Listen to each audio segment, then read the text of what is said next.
With that, welcome inside this edition of Big Ten Today, presented by Marathon. Rick Pizzo, Howard Griffith alongside. Yogi Roth joins us in just a bit. We have just a few weeks left, and the picture, Howard, becoming a bit more clear, not just in the Big Ten, but in the CFP race as well. And we get to see a CFP ranking this week as well. Yes, we do. So things really start to get interesting about where these teams actually are and what the committee thinks of them. But we're starting to see these teams really separating. Oregon, you can start with Oregon and Indiana and the job that they've done to this point. Yeah, Tuesday night, the committee releases its very first CFP rankings of the 2024 season, and obviously we expect Oregon to be number one.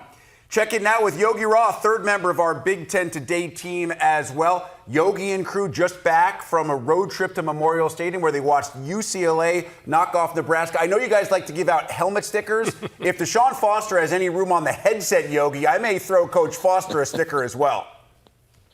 Yeah, I mean, think of the gauntlet they went on earlier this season, the road games, the challenging games. This was their last road game that wasn't on the Pacific time zone, and they were dialed again from the jump. They hurt themselves at times, but not as much as they had in games past where it cost them an actual win. So growth here in LA from the Bruins. And I'll tell you what, looking across the league, how about growth on the road? Look at all the road wins. Talk about Oregon going on the road, Ohio State going on the road, Minnesota on the road, Northwestern on the road. Of course, UCLA, as you referenced. I mean, it was impressive to watch teams go into these daunting environments and win for the majority of the games this past weekend in the Big Ten. Our big story is on the road. One of those wins away from home by Ohio State. Top 5 showdown in State College. The Buckeyes keep that streak going. Penn State hasn't knocked off OSU now since 2016. Had a chance in this one late, but Ohio State ends up winning it 2013 thanks to that goal line stand in the fourth quarter. Ryan Day making no bones about it post-game. He didn't share with everybody outside the locker room, but inside, this was a game Ohio State had to have, and the Buckeyes found a way. We were at a crossroads. This was a big game for us. We didn't really want to publicly say that, but we said that behind closed doors. And it's a big game for us for a lot of reasons. And to get a top 5 win like this on a road in a tough environment, we had to find a way to get a stop and to get that extra first down or score.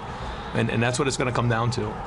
Guys came back on this team for a reason. It's to go win the rivalry game, win the Big Ten championship, and win a national championship. And so along the way, I think there was this conversation about the expectations and all those types of things. And I said to the team, there's no great accomplishments that happen without going through adversity. It's just the truth. You don't just walk into a season and think you're going to go reach your goals. That's not the way life works.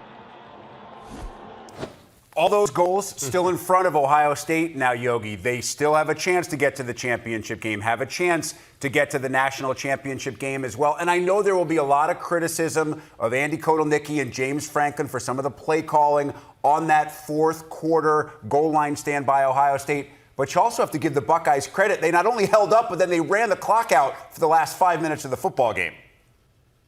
I'll tell you what, one of my favorite moments was watching that staff dance in the locker room post-game, right? It was Ryan Day. I don't know what Jim Knowles was doing, but it was impressive. You even saw Chip Kelly in there in the right corner if you go back and you put that thing in slow-mo. But you could tell after they got that victory, it was like, whew, you're right. They were at a crossroads. They needed it. And I want to first go to the defense because there's a lot to talk about, and I know that we will.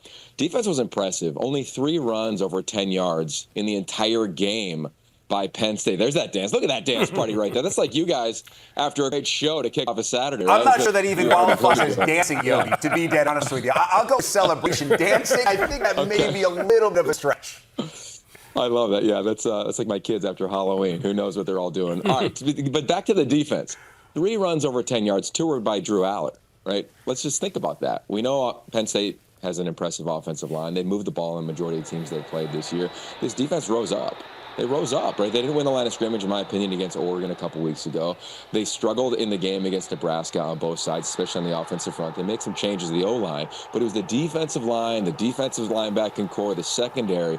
It was just impressive what they did to James Franklin because it was a frustrating day and a celebratory one for the defense, to me, of Ohio State. It looked championship worthy on a bunch of levels. I mean, other than one run, it was that long run that set up the goal line stand that you referenced from Tyler Warren. I mean, other than that, this defense met the moment on the road, and that, to me, was the biggest takeaway I had from watching this thing back again. This is one of those games when you go back and you're working out in the spring, you're working out in the summer, Mickey Marotti is setting the bar for these guys in the offseason for a game just like this. This is what it came down to. And you talk about the plays they were making defensively. I thought they did a great job of mixing things up between zone and man. And when they needed to make a big play defensively, they were able to come up with it. And they did an unbelievable job. Yeah, Will Howard maybe didn't play his best game of the year, and you could see early that he was jacked up. He was juiced up. There was a big storyline about him being a Pennsylvania guy and not necessarily being recruited by Penn State. The Nittany Lions weren't interested. That was one of the subtexts and storylines. Yeah. But just like everybody else on this team, Howard, and just like every other game we've seen between these two teams over the past 8 years, Howard found a way to make just enough plays. I thought coming into the season, after seeing him, it wasn't going to be one of those deals where he needed to be great for this team to go out and win and compete for a national title. But he had to make some of the plays that he made in this game, and he was able to do it with his legs. And that was impressive to keep this team moving around because they had some struggles up front. Penn State was doing a good job with them defensively in certain situations. But I think we also have to point this out when you talk about Penn State. They also hurt themselves. They did. When you go back and look at the film, they're particularly in the goal line, there are some plays that they're not executed really well. There's some personal fouls that happened. They kept Ohio State's drive alive. Penn State has a lot to think about when they look at this. So, Yogi, if you're in the Penn State locker room this week, if you're a player, what do you want to hear from James Franklin after it was a rinse-repeat type situation against the team you just can't get past? Well, I think with the difference from years past to this year is that the dreams aren't shattered, right? So I don't even think he has to say much, right? I think to, the point that was just made, like there were moments where Penn State had opportunities. Also, there were moments where Ohio State could have ran away with it too. Like you go back, and that's what's beautiful about this game. I want to give a ton of credit to Chip Kelly. The game plan offensively was impressive. We saw the touchdown to Emeka Egbuka, rolling to his left, throwing it back to the right. I mean, that was as good of a play design as you'll see all weekend. And then to finish the thing off, what was it, 10 straight runs? 10 straight runs to end the game. I mean, that is against one of the better fronts in the country that did a nice job a majority of that game. But overall, I thought the play design from Chip Kelly was so impressive. Ohio State, to me, I know they're not sitting number one in the rankings, but to me, they easily look like a top 5, top 4, top 3, top 2 team in the country when they piece it all together. Will Howard, you're right on the emotional front, going back to his home state of Pennsylvania. I know what that's like growing up in PA and not getting recruited by that favorite school. And you're right, you do have a little extra chip and you have to navigate that. But a lesson for him as they move forward. And the good thing for them is that it's not like they're going to roll through the rest of their schedule at Ohio State. They got tough matchups. Penn State, it's refocus, get back, play your game, and you got an opportunity to really handle business and find your way still to the postseason. They got the whiteout against Washington. Minnesota is still on the schedule. Dangerous game against the Gophers as well. But very valid point by Yogi that unlike in years past, this does not take away the opportunity for you to get into the playoff. Penn State clearly part of that discussion right now. But it is Ohio State that is the mover this week inside the top 10. Oregon stays number 1, and this week they're a unanimous number 1. The Buckeyes move up a spot to number 3. Penn State falls from 3 to 6. And how about the Hoosiers? Highest non-pandemic season ranking in nearly 60 years for Indiana, all the way up to number 8. But Oregon is number 1, and the Ducks are on the Big Ten Network this coming weekend. How about nighttime, at least on the East Coast, 4 Pacific time? It'll be dark inside Autzen in the second half when the Ducks take on Maryland, and you can see it only right here on the Big Ten Network and the Fox Sports app. Also gives you a chance to see this young man, Dylan Gabriel, part of the Gatorade game leaders. He is first in the Big Ten in passing yards per game. More impressive, perhaps, he is first in completion percentage. That's not a combo that you see a lot. Nope. Nearly 75%. He has 19 passing touchdowns, and his QB rating is nearly 120. Those numbers are all mind-blowing. And Yogi, his leadership, you can't quantify with numbers, but it is evident in every play he makes, in the way this team responds to Dylan Gabriel. It was never going to be easy to replace the man he replaced. He's done an awfully good job in doing that. Yeah, I think Bo Nix was the rookie of the month in the NFL, and here comes this guy. And I think this team in Oregon, I've been saying it for weeks now, they are the most improved team in America. We called their first game against Idaho. We know that was a challenge. We know what the Boise State game was the week later. And then you just watch them. And they went into the big house, and as Dan Lanning said, which I really love the quote, Warriors control the atmosphere, not the spectators. Oregon controlled the atmosphere the entirety of the game. And I've said this from jump about this team, their DNA traits: connection, growth, toughness, and sacrifice. Connection, it's because of Dan Lanning, right? Will Stein, you look at the quarterback, Dylan Gabriel, this team is tight. You look at the toughness. Look at their offensive line. I mean, they went up against one of the best defensive fronts in America. Defensive line, look what they did against a team that was coming off their most complete game. The edge rushers was really impressive. How about the growth? Trayshawn Holden, this is a guy who got kicked out of the game against Ohio State, got benched the next week, didn't play, and then he showed up after the Tez Johnson injury and then the sacrifice. And I love the line again from Lanning afterwards, which is, quote unquote, farm your own land. So you look at Mateo Uyunglele, look at a variety of these players on the defensive side. They don't miss gaps. They're just doing their job. They're farming their own land, per se. And I just think this team just continues to prove they are the most complete, and over the last 6-7 weeks, the most consistent team in America. They are the team that I trust the most among any in this league or any around the country to show up and continue with the same product every single week. And you have physicality to that, and you got something really special. So I think when you talk about the connectivity and guys going out and wanting to play for one another, to me, those are what creates championships. When you're afraid to let your buddies down that are playing next to you and you want to go out and do your job at the highest level you can do it. And there's such a belief in what they can do. And we talk about Dylan Gabriel, and yes, he's a seasoned guy, has had a lot of success in college football, but because he's had that type of success, people are willing to follow. And he understands. So it's just about, okay, let me go out and do what I'm supposed to do, just my part, and we can be successful. As for the other side of the coin from what we saw Saturday in Ann Arbor, Michigan was hanging around. They were down 2 touchdowns driving, but unable to convert on that 4th down to make this what would have been a 1-score game. They're not going to be in the Big Ten championship. They're not going to defend their national championship. This is not going to be the season that Sharon Moore envisioned in year 1. How do they approach the final month? To me, from a coaching staff, it's about building. Even from the team itself, you're still building a foundation for what's going to be moving forward. Last year was last year. The national championship is what it is. You can still have some of the attitudes and the traits that you have from those championship teams, but every team is different. Now this team is in a situation where they still need to go out and get better. They can see that, and it's about, the bowl game and what's the best situation you can put yourself into. And that's what they need to figure out. How can we get better each and every day, not worrying about what's going on the outside? And now have a chance to be spoilers with a game coming up against the aforementioned unbeaten Indiana Hoosiers. And, of course, a reminder, Oregon, the unanimous #1 in the country, right here on the Big Ten Network, 7 Eastern, 4 Pacific, coming up this weekend when the Maryland Terps visit Eugene. When the big board is focused on opening night in Big Ten basketball, it is the extra-large board. We have a triple header coming your way here on the Big Ten Network. You'll see Michigan, USC as part of a 14-game night, but we begin with the preseason favorite, the 14th-ranked Purdue Boilermakers, 6 Eastern, tipping things off against Texas A&M Corpus Christi. Check in with Boiler legend and one of the men who will be on the call for tonight's game, Robbie Hummel, joining us ahead of that matchup. Rob, first of all, can we believe it's gotten here already? And it gets here earlier each and every year. We're on the 4th day in November, and we're already playing basketball. Well, I think no, because in West Lafayette, it's 70 degrees. Some of the weather that we've had in the Midwest, it's been very unseasonably warm. Part of me is like, man, I can't believe this is here.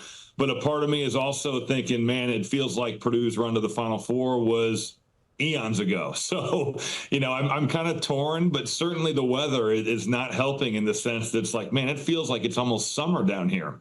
Well, the Boilers are ready to get back at it after that run to the Final Four that you mentioned. They open tonight against a team they should handle easily. They've been labeled the preseason favorite even without Zach Edey, 2-time reigning National Player of the Year, now off to the NBA. So what's your take on Purdue as a preseason favorite, and how different do you think the Boilers will actually look?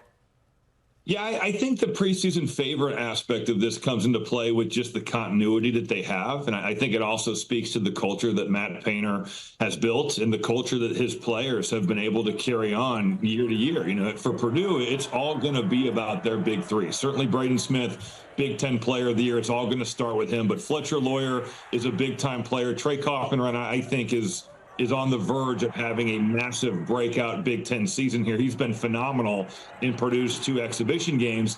That doesn't mean there aren't questions, though, about Purdue. You know, you look at how many freshmen are going to have to play. Jakari Harris has started both of Purdue's exhibition games. Daniel Jacobson started one at center. I think Purdue has some pretty large questions to answer about how they fill the big void left by the 2-time National Player of the Year in Zach Edey. But, you know, I think when you're talking about Purdue, culture's a big part of it. They've won back-to-back Big Ten championships, and because there's so much turnover elsewhere in the league, I think that they are the safest pick to go with, to say, hey, they're the preseason favorites because of that continuity. They may be the favorites. You could make the argument that just down the road in Bloomington resides the most talented team in the Big Ten. Malik Reneau is back. Mackenzie Mbako is back. Mike Woodson and his staff did an unbelievable job in the transfer portal. Omar Ballo and others. What do you see about Woodson and his job getting this group to play together and finding the chemistry to make the most of all that talent? Well, you're absolutely right, Rick, because you look at last season and the thought about the team at Indiana was, well, the guard play has to be better. You know, I didn't think it was fair to Trey Galloway to say, hey, you have to be our best guard. Now, part of that was because of Xavier Johnson's injury deal, but at the same time, he was playing out of position. You put him as the 4th or 5th option on the floor, and he's a really good player in this league. So Indiana went into the portal, had to upgrade their roster. You look at Miles Rice, who I absolutely love, pushes the tempo, runs the show, big-time leader of the team, already named a team captain. I think that quietly was one of the better pickups of the Big Ten transfer portal season, I guess you could say. Cannon Carlisle, a great pickup. You mentioned Umar Ballo. The question with Indiana, and it's been this way for a long time, and it's shocking because I grew up in the state of Indiana. I've watched Indiana basketball for a long time. What's the perimeter shooting look like? And that really has been an issue for this team in terms of volume, percentage. Now, they've shot more in the exhibition 2 games that they've played. The percentage has not been great. Now, small sample size, we'll see where it goes. I think Lou Goody, getting him out of the transfer portal from Illinois, was a really good pickup for this team. Mackenzie Mbako finished last year really playing good basketball. Malik Reneau, I think, can take a big step in terms of playing at the 4. There are some fit questions, though. You know, Mike Woodson has liked to play that 2-big system. We saw it with Race and Trace. We saw it last year with Reneau and Khalil Ware. And it looks like we're going to see it again this year with Umar Ballo and Malik Reneau. So it's going to be on him to kind of see how these pieces fit together. But there is no doubt about it. Indiana has upgraded its talent and has pieces to win a lot of games in this league. Robbie, let's go from teams to players. You mentioned Braden Smith, who was named the Big Ten Preseason Player of the Year. What other players do you think will be in the mix for that award come year's end? Well, yeah, I think he definitely is in the mix. The rest of the league is kind of unknown. I think there's a lot of options you could go with. You know, if Indiana wins the league, it could be Umar Ballo, it could be Malik Reneau, it could be, you know, any of those guys, Miles Rice, whoever is the best player on the team. Same goes for Illinois. Is it a Ben Humrickhouse if they win the league? Is it a Boswell if they win the league? Is it a Yakashonis? It really is a question that you're like, man, it probably depends on who plays the best as a team, unless somebody is just so much better than everyone else. Peyton Sanford, I'd throw him out there. If Iowa really overachieves from where they were picked and he just has a monster year, he could be that way. Even look at a team like USC, like if a Desmond Claude or a St. Thomas, if those guys are playing great basketball and USC finishes in the top 2 or 3 teams in the league, you know, I think this award is as up for grabs as it's been in a long, long time. Yes, Braden Smith, again, he's the favorite. He's the returner that was first team All-Big Ten last year. I think he could be an All-American easily this season with the way that he has played in the exhibition games and the way that we've seen him play over the last couple of years. But there's no doubt about it. Any team that finishes in the top 2 or 3, their best player is going to have a chance to be Big Ten Player of the Year. Maybe a freshman has a chance. When you talk about freshmen, you have to go to Rutgers. There's so much conversation about the transfer portal. Best ever recruiting class for Steve Peichel and the Scarlet Knight program. Ace Bailey, Dylan Harper, both guys come in highly touted. So much will be expected. What do you expect from those youngsters? Well, I expect a lot because I've seen them play in high school and I see how talented they are. You know, just the versatility that Dylan Harper brings and the way he just doesn't get sped up, plays beyond his years. And then Ace Bailey, I mean, you're talking about an elite talent that could, depending on how this year goes for he or Cooper Flagg, could unseat Flagg as the, I guess, predicted #1 pick and end up being that guy. I think both those dudes have the potential to go in the top 2, 3, or 4 picks in the NBA draft this next year. I'm more so looking at how do the pieces fit around him. I think Jeremiah Williams is a guy that's really flown under the radar, had some very good games early on once he got eligible for Rutgers last year in February, and then kind of petered out as he made his way back from injury and eligibility issues. But really for Rutgers, I think what's going to make the biggest difference for those two freshmen is who alongside those guys can make shots and give them help, especially early. Like you look at a guy like a Zach Martini who comes over from Princeton, winning program, tough player, shot maker from the perimeter. PJ Hayes, same goes for him. Jordan Durkak is a player of the year in his league coming over from Merrimack, NEC player of the year last year. So I think that it's more about the pieces around those guys. And with Cliff Amore moving on to Alabama, you know, the question at Rutgers of who can be the starting 5-man. Is it Lathan Somerville, who's a freshman, or is it Emmanuel Abole, who we saw a little bit at the end of the year as he got healthy last season? You know, Amore would have fit so well with those guys. So it's a shame that he moved on. It's the world we live in. But there's no doubt that the talent that those two freshmen have at Rutgers is something that we have not seen in the Big Ten very often. Robbie, you have about a minute left, so I want to touch on two teams you'll see on the Big Ten Network Monday night after the Purdue game that you're calling, Michigan and USC. Both have new coaches, Dusty May in Ann Arbor, Eric Musselman in L.A. How much of an impact, an immediate impact, do you think those coaching changes will have on those two teams? Well, I think a huge impact. You know, you look at USC's situation of having one player left, and that's Harrison Hornery from last year's team. And, you know, if there's anyone that could come out here and take a team of 11 new guys, 11 guys out of the portal and make it work, I would put my money on Eric Musselman because of the job he's done at so many different places, whether that's Nevada, whether that's Arkansas. He's been a guy that's taken guys out of the portal and been very comfortable in doing just that. And I think he's done a good job of finding talent. I mean, St. Thomas looks like a player. Desmond Claude, I saw him last year at Xavier. He is a player. Terrence Williams had his best year at Michigan last year. So USC, I maybe have some questions about who their point guard is. I think they'll do it by committee. I think Claude will play some point. I think St. Thomas will play some point. But they have talent. It's going to be about how they gel it together. And then when you're talking about Michigan, I think they have played an incredibly fun, up-tempo, shoot a bunch of threes style of play in the exhibition games that I've seen. Dusty May can really coach. You know, he's been to a Final Four, did an incredible job down in Florida. And I think he did a good job of going into the portal and restocking this roster. You know, Trey Donaldson was Bruce Pearl's starting point guard last year. Reuben Jones is just a versatile piece that you can put out there and play with a number of people. The Twin Towers lineup, it sounds like it's going to happen. You know, I saw Danny Wolf in the NCAA tournament. He has a lot of ability at 7 foot. He can handle the basketball. He can shoot the three. He's going to be a guy that takes rebounds off the defensive glass and pushes the tempo. And then Vlad Golden, you know, getting a guy that understands the way that Dusty May wants things to be done, set the culture, help guys along, you know, and Roddy Gale, the transfer from Ohio State to Michigan, it's where we're at, right? Like it's a weird deal to me, but we'll see what he's like in Ann Arbor. Certainly a guy that has a lot of high upside and a high ceiling. A lot of roster changes. One thing that never changes, the amount and quality of information we get from Robbie Hummel. Rob, we appreciate the time. Enjoy the call tonight. Purdue taking on Texas A&M Corpus Christi. Thank you, Rick. The Hoosiers trailed for the first time this season. The unbeaten streak was on the line. And then Indiana decided to stop messing with its food and dropped 47 unanswered against Michigan State. First 9-0 start in school history. The Hoosiers are number 8 in the Associated Press poll. There are more important numbers and bigger fish to fry for Kurt Cignetti and company. They want to be part of the playoff. The Week 11 projections, courtesy of The Athletic, have them comfortably in. Right now, Oregon, the number 1 overall seed, and you see the other 3 Big Ten teams as part of the 12-team field, Ohio State, Penn State, and yes, Indiana, all projected to not just be in the playoff, but projected to host first-round playoff games. Yogi, it continues to be maybe the best story in all of college football, but it's not just a story anymore. It's reality. These dudes can flat out play. Yeah, okay, so this is going to be my soapbox moment for this show. Okay, so let's just start big picture for this team. They have drilled every team, respectively, that they have played.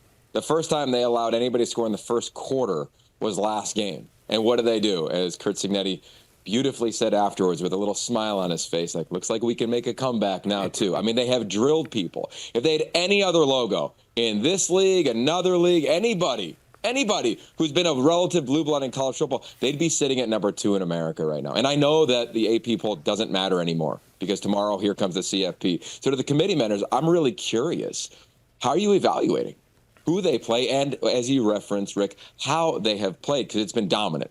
In addition, let's take it a level deeper. This team plays with an edge to them. It makes sense. On defense, there's one starter who came out of high school and went to Indiana. Everybody else was told, you're not good enough for the Big Ten. You're not good enough for major college football. Offensively, other than the offensive line, it's the same story except one receiver. They've all been told they aren't good enough. And what have they done? They have dominated everyone they have played. So they've done it in the score. They've done it in X and O's wise.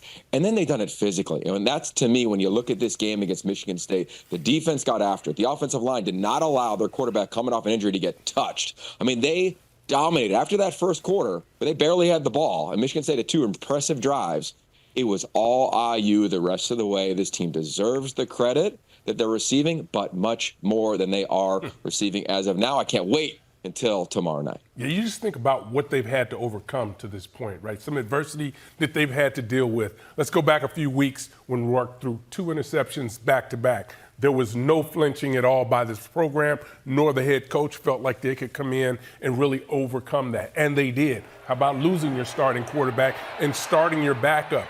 There were some struggles in the first series, but then they took control of that game.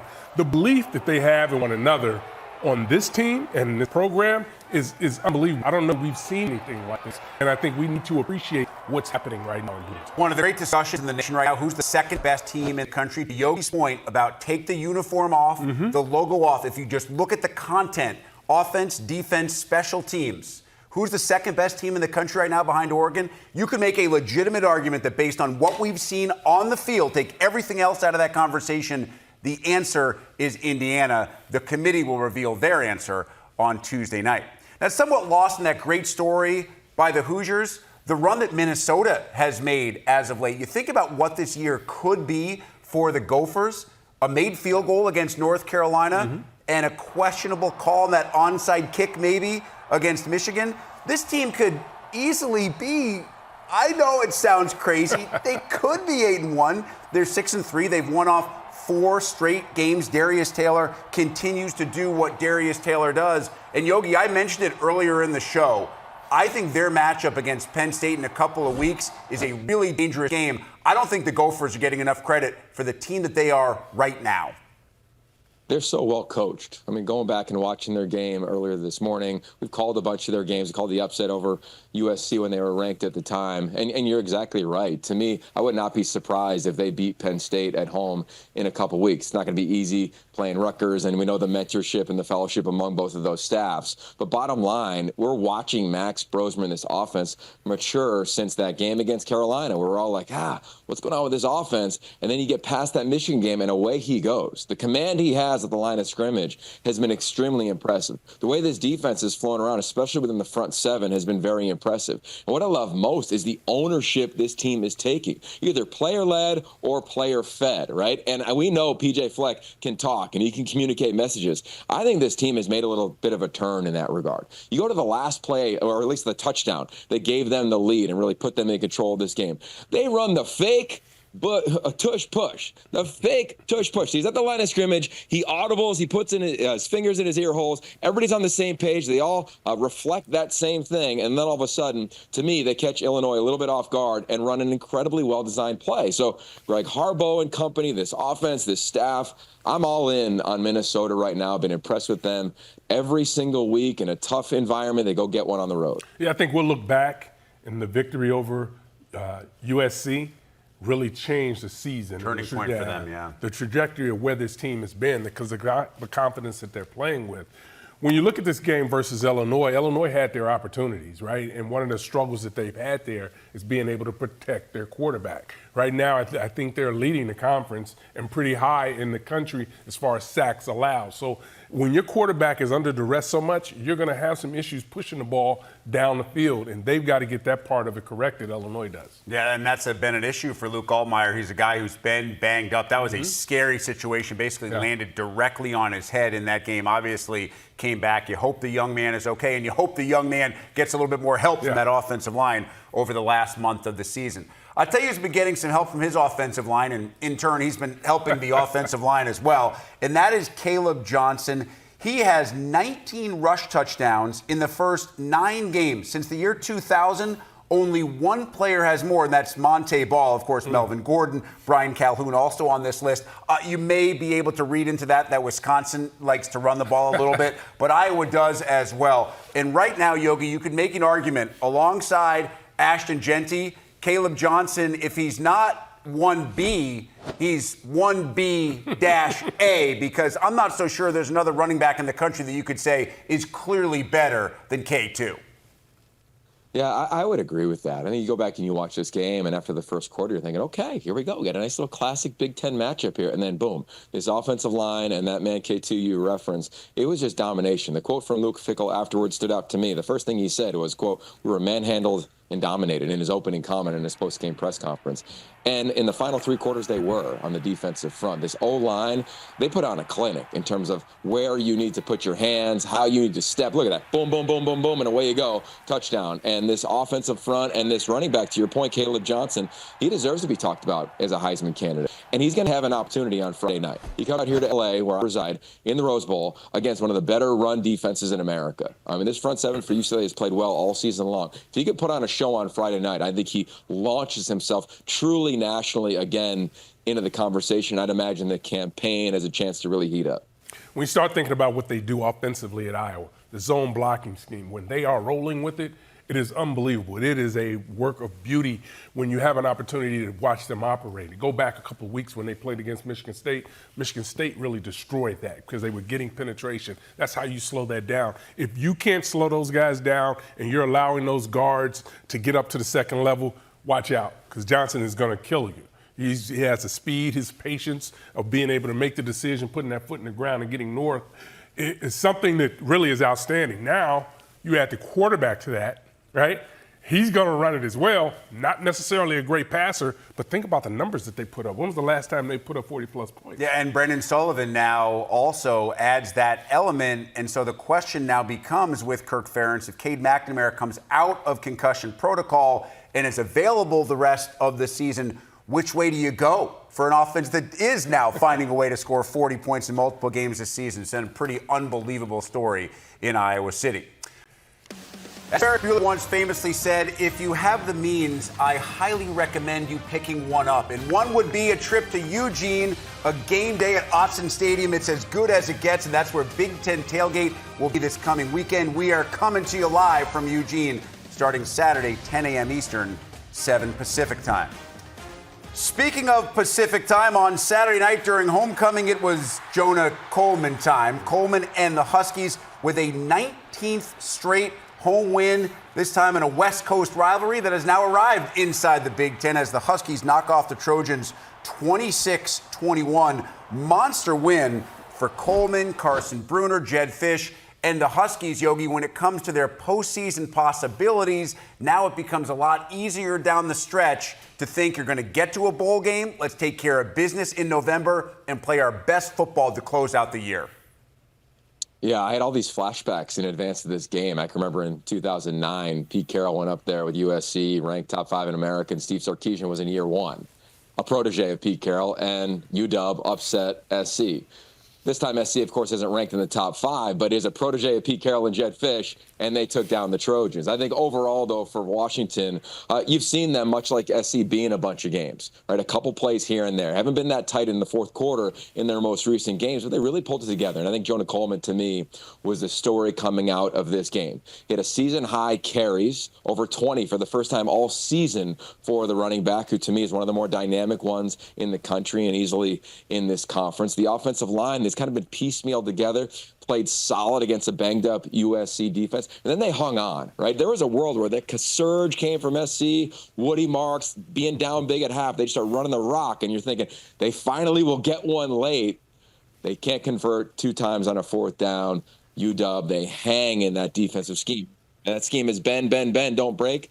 They didn't break twice when SC had an opportunity. Yeah, I think it was important for Washington really to be able to finish and close out a game, whether it was on the offense and the defensive side. We've seen them go down the stretch in tight games and not be able to close. But for their defense to step up the way they did, I thought really shows what this team can do and where they can head. Because I really like the way they play the game. They just have to be able to make sure that they can execute and be able to make the plays that they can. Seems like a long time ago that USC started its season with that win over LSU, now needing 2 wins in the final 3 games to become bowl eligible. Of course, you still have UCLA. And, oh, by the way, top 10 Notre Dame is also still on the schedule to finish the year. If Lincoln Riley and the Trojans are going to play in the postseason, they're going to have to earn it throughout the rest of November. Just mentioned UCLA. They'll play USC later on in the year. Well, they are riding a wave of momentum after this past weekend. Yogi saw it in person. Deshaun Foster and company going on the road to a really tough place to play, Memorial Stadium in Lincoln. Yogi, I got to give Coach Foster a ton of credit. Early in the year, there were folks on the outside saying that win over Hawaii, it may be their only win of the year after they got run over at home by Indiana. It looks like a completely different football team inside and out right now. Look, if we had $1 every time he said the word, we need to execute, right? Whether it was post-game or post-practice in his media availability, we'd all have a lot of shekels in our pockets. Bottom line for him, his team finally did it, right? They still had 3, you cannot give away personal fouls like they did, inexcusables. He referenced that after the game. But ultimately, this team executed at the highest level they have all season long.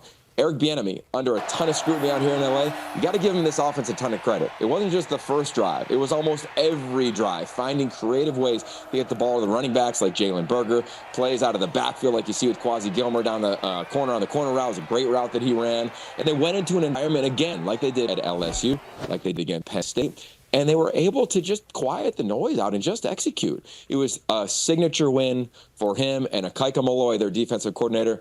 Big hat tip to him as well. They got after Dylan Raiola in a way that he has not experienced all season long. UCLA, look out in the rest of their games. They got an opportunity to make some more noise. Talk about building and setting the foundation. I think they've done an outstanding job of being able to do that, taking on the personality of their coach, not paying attention to the outside noise. We knew that this was a team that was getting better. It just wasn't showing up in the win column. But it's clear that this team, when they need to be physical, they can do that. And Garber really has settled in, I think, at the quarterback position, and that's really allowed them to move forward as well, particularly when he's able to use his legs again. Boy, Nebraska was 5-1 at one point. They've now lost 3 in a row. Really got smashed by Indiana, and then the close loss to Ohio State, the loss to UCLA. I think there's a lot of folks right now in Lincoln saying, not again, because they have been there trying to get bowl eligible for the first time in 8 years. We thought it was a given about a month ago. Not so sure it's a given anymore as Matt Rule and the Huskers look to get back on the right track.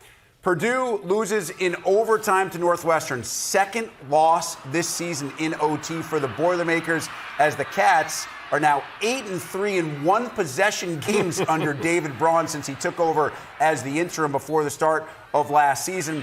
Now, there were some questionable decision-making calls by Ryan Walters in this game. And Yogi, I wore him out a little bit on Saturday for not taking the points in overtime. Turned out it didn't matter because Northwestern scored a touchdown. And I understand he's up against it right now, playing to win and give his guys something to believe in.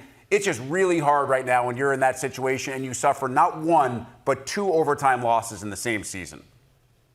Yeah, our game had just kicked off when they got into overtime, and you're thinking, why did they go for it instead of kick it. Then listen to his post-game presser, and it sounded like they just weren't confident in where the ball was and in the kicker and the opportunity to get those 3 points. The thing that was crazy is that Northwestern gets a personal foul on that 4th down play. And then they start this drive at their 40-yard line, at the 40-yard line in overtime. And I'm thinking, Purdue, here we go. Let's go to double overtime, and away we go. Play 1 and then play 2 is the play you just saw for a touchdown. And you're right. David Braun challenged his team on Monday. How are you going to respond to all the adversity they faced this season? They didn't flinch, man. And they did a nice job in this game. It was a little bit back and forth. There were some lulls at times. But in zone defensively, they gloved up Purdue pretty regularly in this ballgame, and I think that ultimately, big picture, was the difference in the game. Yeah, I thought Purdue really needed to run the football to be able to have some success in this game, but knowing that Northwestern is going to be pretty stout against the run, and they really took that part of the game away from them and really just got after the quarterback. This Purdue team really just needs some good things to start happening to them. When you think about your head coach as a defensive coordinator, but now taking on the responsibility on the offensive side of calling plays on that side, this is a tough situation to be in.